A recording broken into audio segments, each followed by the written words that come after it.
Well, hello again.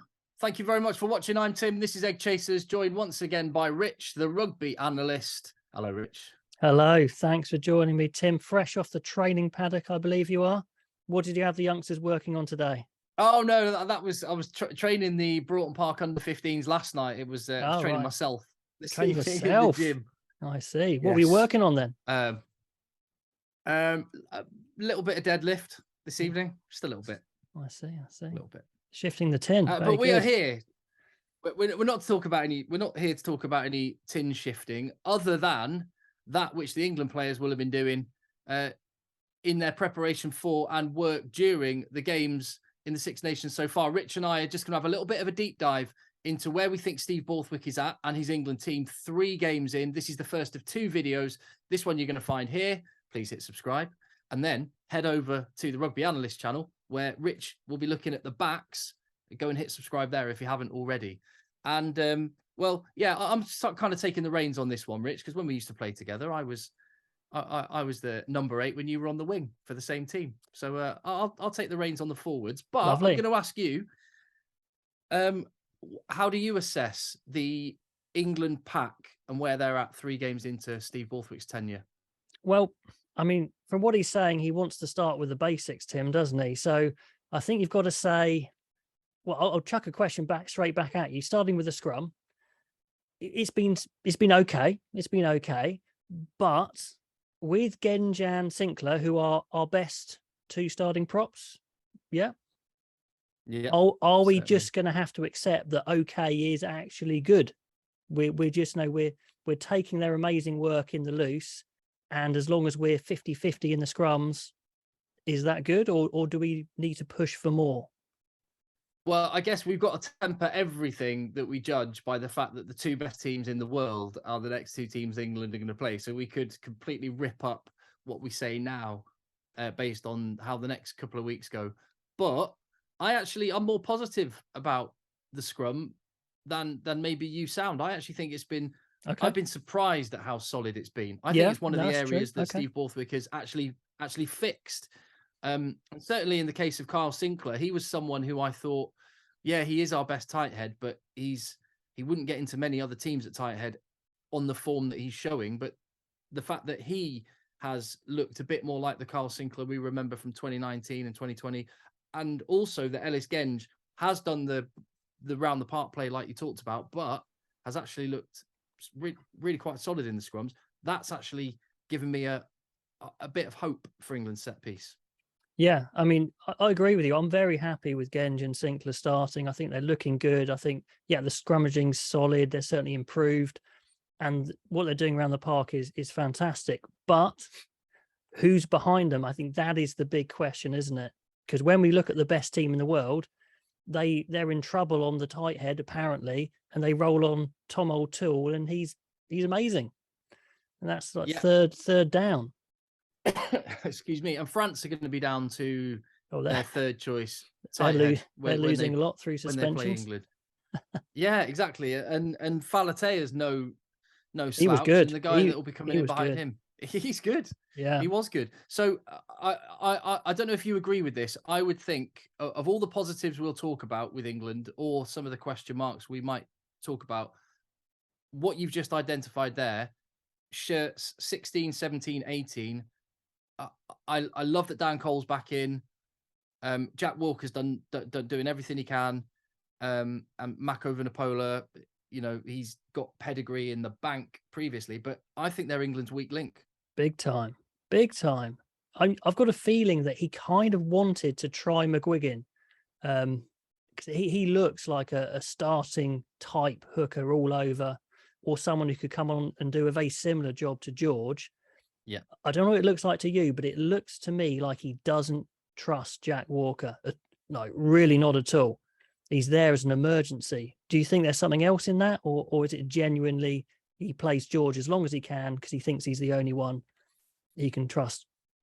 I think you're absolutely right. And that's no slight on Jack Walker, who's fair play to him. He's got his England caps, but I think in the pecking order, he is very much below Jack Singleton, below George McGuigan, below Luke Cowan-Dickie, obviously. So he's probably England's 5th choice hooker. Okay, so do you think he's best. literally waiting? And He's literally waiting for some of those to come back. Yeah.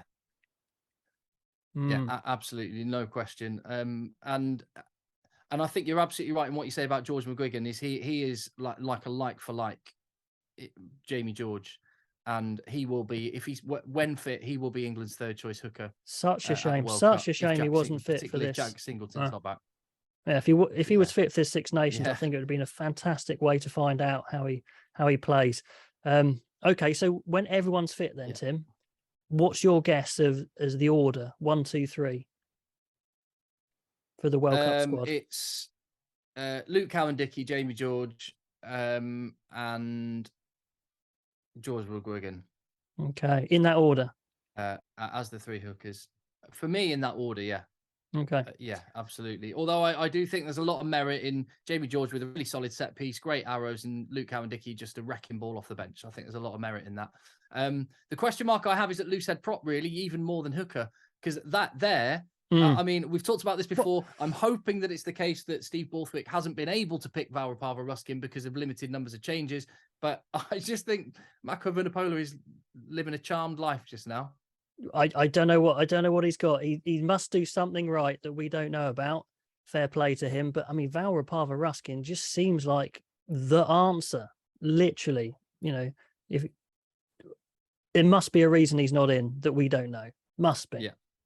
And I think it's a shame that his Gloucester teammate Fraser Balmain got injured, because I think he would have earned a call up to the England squad as well. But it's exciting, isn't it? Genge, then Rapava Ruskin, 1-2. I mean, that seems like a great counterpunch. Sounds good to me. Sounds good to me. It's got to happen. But on the whole, very happy with scrums. Steve Borthwick is an absolute line-out nose, and I think England's line-out has been good, and it seems to be the launch pad for most of their attacking play. Well, and to be fair, they the try they scored against Wales was off the scrum as well. The first time I've seen for a long time England play an attacking starter play off a scrum, brilliantly executed. But the line out, I think is really coming on. Those arrows from Jamie George, top notch. And then you go.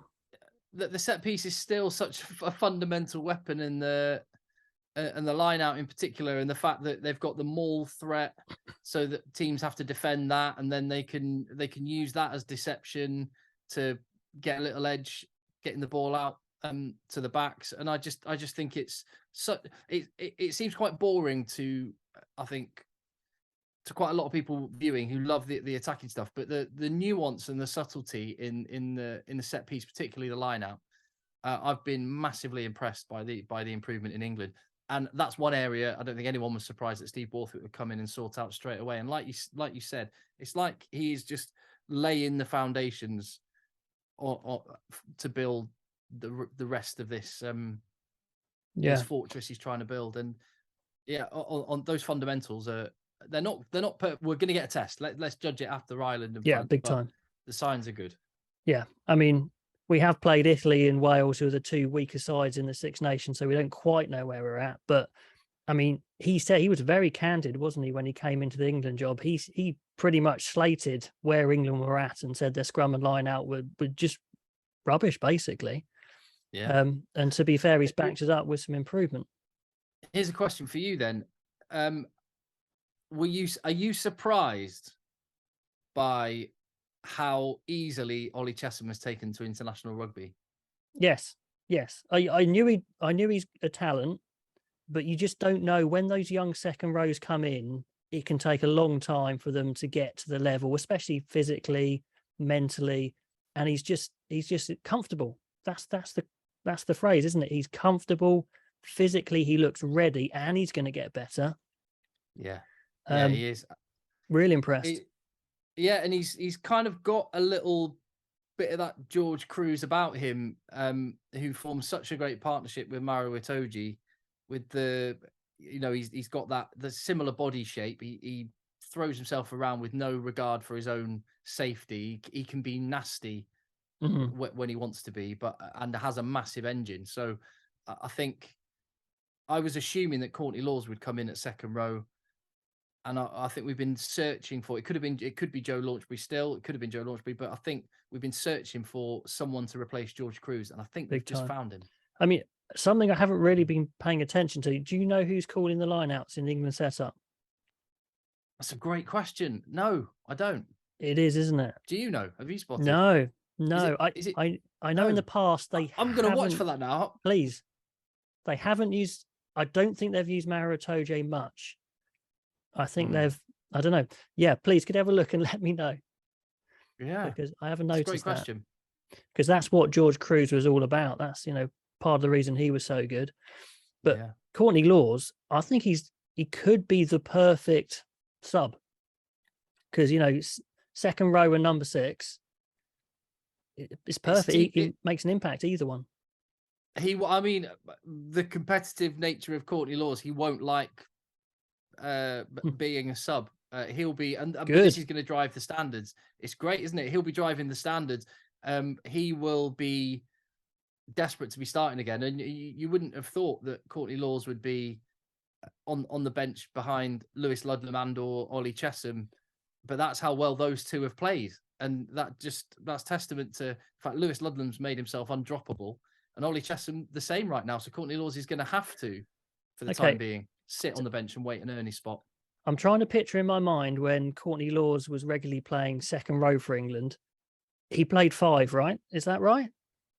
I'm pretty sure he played there. I was revisiting the World Cup semi-final in 2019, so I think that was the last time he was second row. Yeah, in the 2019 World Cup. But he played in the 5 shirt behind the Tighthead, I think. And when he played with Launchbury, wasn't he 5 as well? Yes, I think. Yes. Anyway, so people think of Courtney Laws as this because he's quite he appears, because he's so tall, he appears quite a slight man, but he's a massive unit, and I'm sure he gives the Tighthead plenty. Yeah, absolutely. So you're happy with those 3? Do you see anyone else breaking into that trio?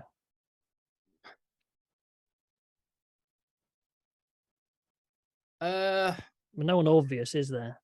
No one obvious. The one that I thought, as soon as Steve Borthwick was appointed, the one that I assumed would be involved at some point in some way in that kind of 5.5 second row blindside option would be George Martin. I know Steve Borthwick absolutely loves George Martin. Okay. And at Leicester, it's been kind of very much George Martin or Ollie Chesham. Sometimes the two of them would operate together. But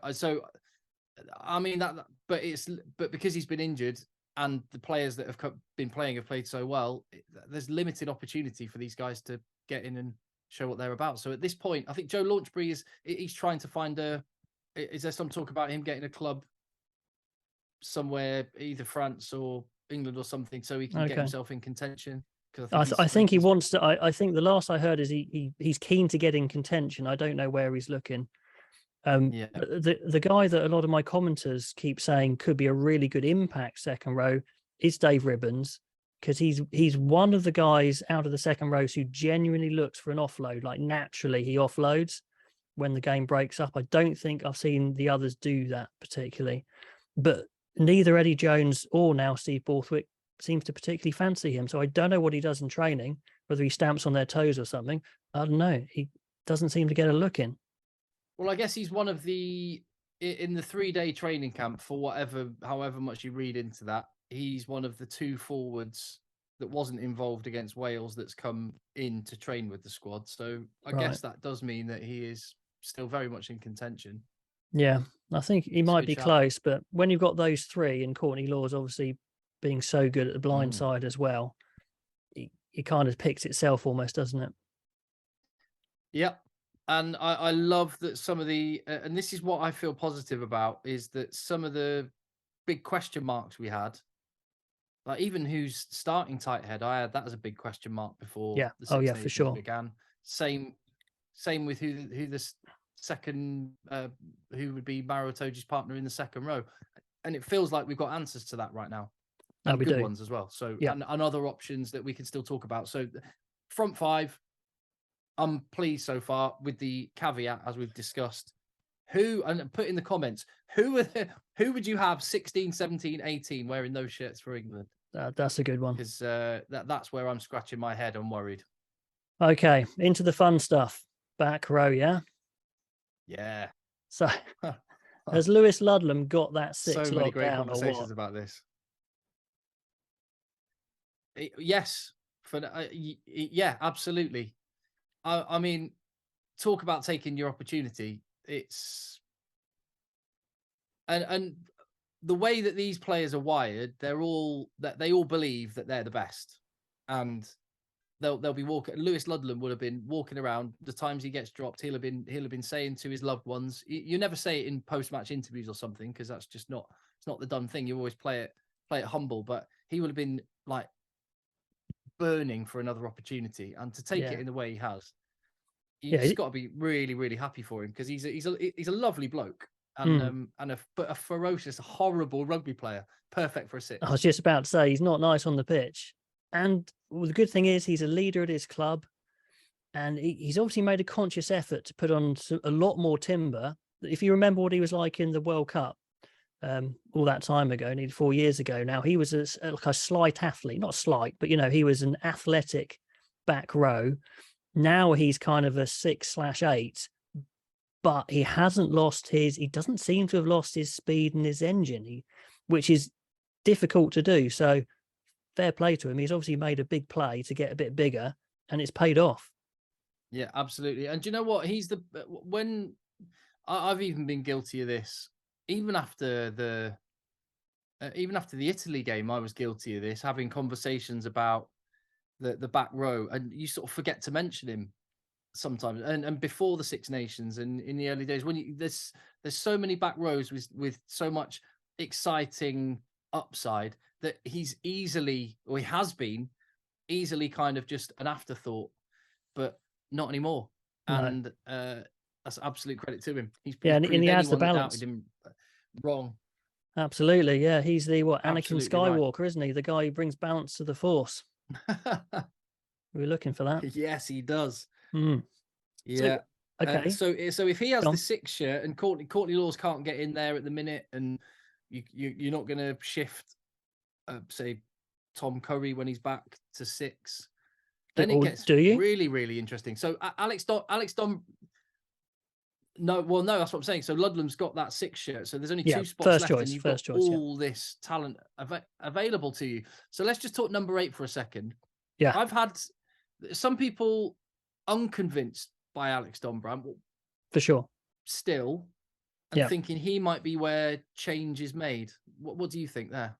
Yeah, I think he needed to have a big game against Wales, and he did. He did his best game by my. I mean, I can't believe he dropped. Which was the game he just dropped everything? Was it Scotland? He dropped everything. Yeah. Oh, that was just the worst start ever. If you're going to start an international career, so he's managed to claw it back, and he looked to be slotting into the attacking shape a lot better. As in playing to his skills, he was popping out wide and using his passing ability as well. Is running like a big back, which is what you want to see. That's how you use Alex Dombrand. But then, can he do that and match the physicality of the Irish and the French? If he can do that, he's got the shirt, I reckon. If he comes up second best against the likes of Doris, then you maybe start looking elsewhere. What do you reckon? I think he is England's best number 8.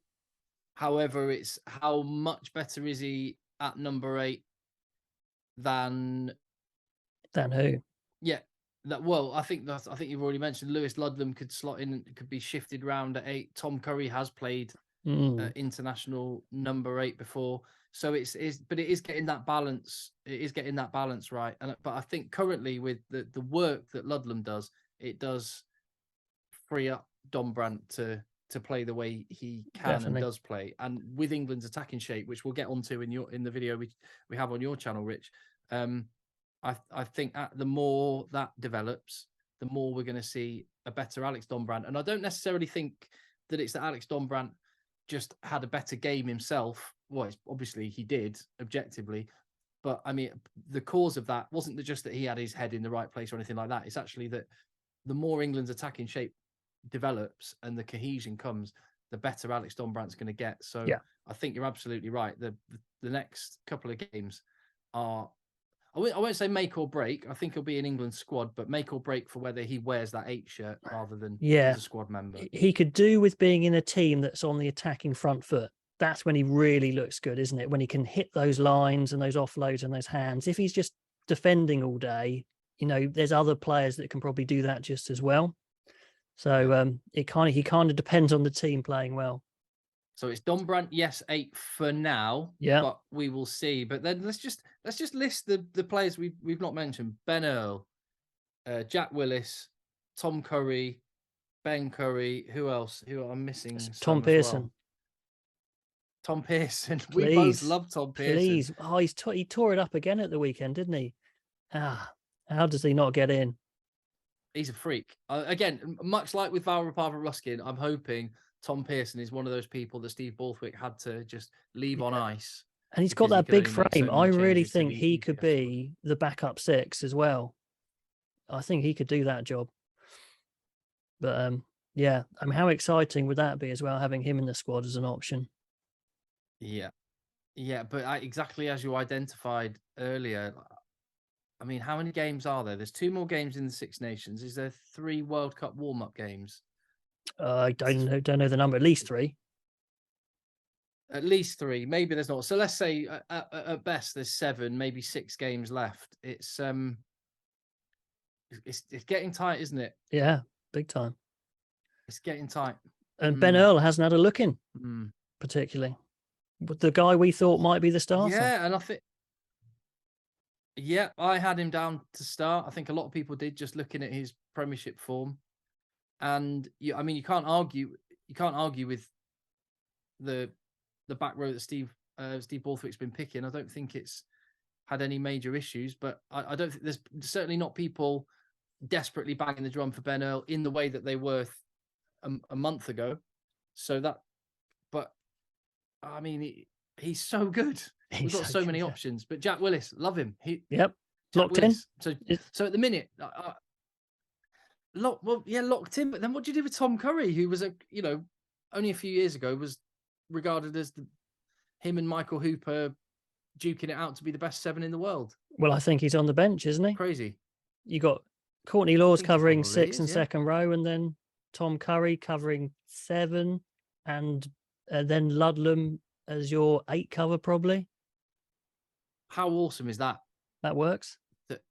How awesome is that we're talking about the 2 people that started at 6 and 7 for the British and Irish Lions in South Africa being on England's bench. That's what you need. If you want to be a world-class team, you need a world-class bench, no doubt. Yeah. And in terms of how just to finish, and this will lead nicely into the video we have with you, where we talk more about the attack and what's going on there with England. So we talked about the set piece and all the sort of functional stuff and the individuals, and there's not a great deal we change. Maybe looking forward, Valrapava Ruskin and Tom Pearson, we'd want to be on Steve Borthwick's radar. Things what we talked about. And there you go. In the comments, any other names? We're saying Tom Pearson and Valrapava Ruskin. Yeah, what other names does Steve Borthwick need to have a look at? Who are we missing? Let us know. And sorry, let me just pipe in there. Sorry, Tim. I tell you who they're going to say. Yeah, go on. Zach Mercer. Go on. Zach Mercer's going to pop up. Of course, I'm going to say Zach Mercer. Oh, right. Rich, Zach Mercer. Okay. Yeah, 100%. Yeah. Oh, but and I used to think of Zach Mercer as a bit of a fair weather number 8 kind of, Yeah. When a team's really dominant, he looks incredible. But when you need someone in the trenches, he's not your man. But that's what he's developed in France. And done in the power of good, hasn't it? You have to be able. Yeah, absolutely. You have to be able to carry in heavy traffic. You have to be able to just roll up your sleeves and deal with a load of massive units. And he's done that in France brilliantly. And you're right. Tom Pearson, Zach Mercer, Valrapava Ruskin. Yeah. Add that to the squad options, and we're cooking. Definitely. I'm really happy. But the final question I was going to ask is, how do you think the forwards are fitting in to the attacking shape that Steve Borthwick is developing and what's going on in the backs? How do you think the cohesion between the forwards and backs? Because some of the strength of the forwards, I'd say, is the set piece and the stuff that's really controllable. But in a sort of open phase play and gameplay, how do you think that's going? Well, the link guys that you see are Genge, Sinclair and Dombrand. They're the ones that stand out as the ball players. I wouldn't say England is stack full of ball playing forwards. I'd say that's why I was popping in the name Dave Ribbons in there. But then Zach Mercer, he's a hell of a ball playing forward, and Ben Earl. So I think they've got enough. They've definitely got enough, but I wouldn't say that's their massive strength at the moment. Although they're carrying very nicely, they're setting up the attack.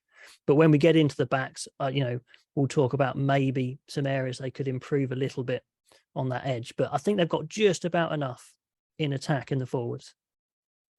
I think that the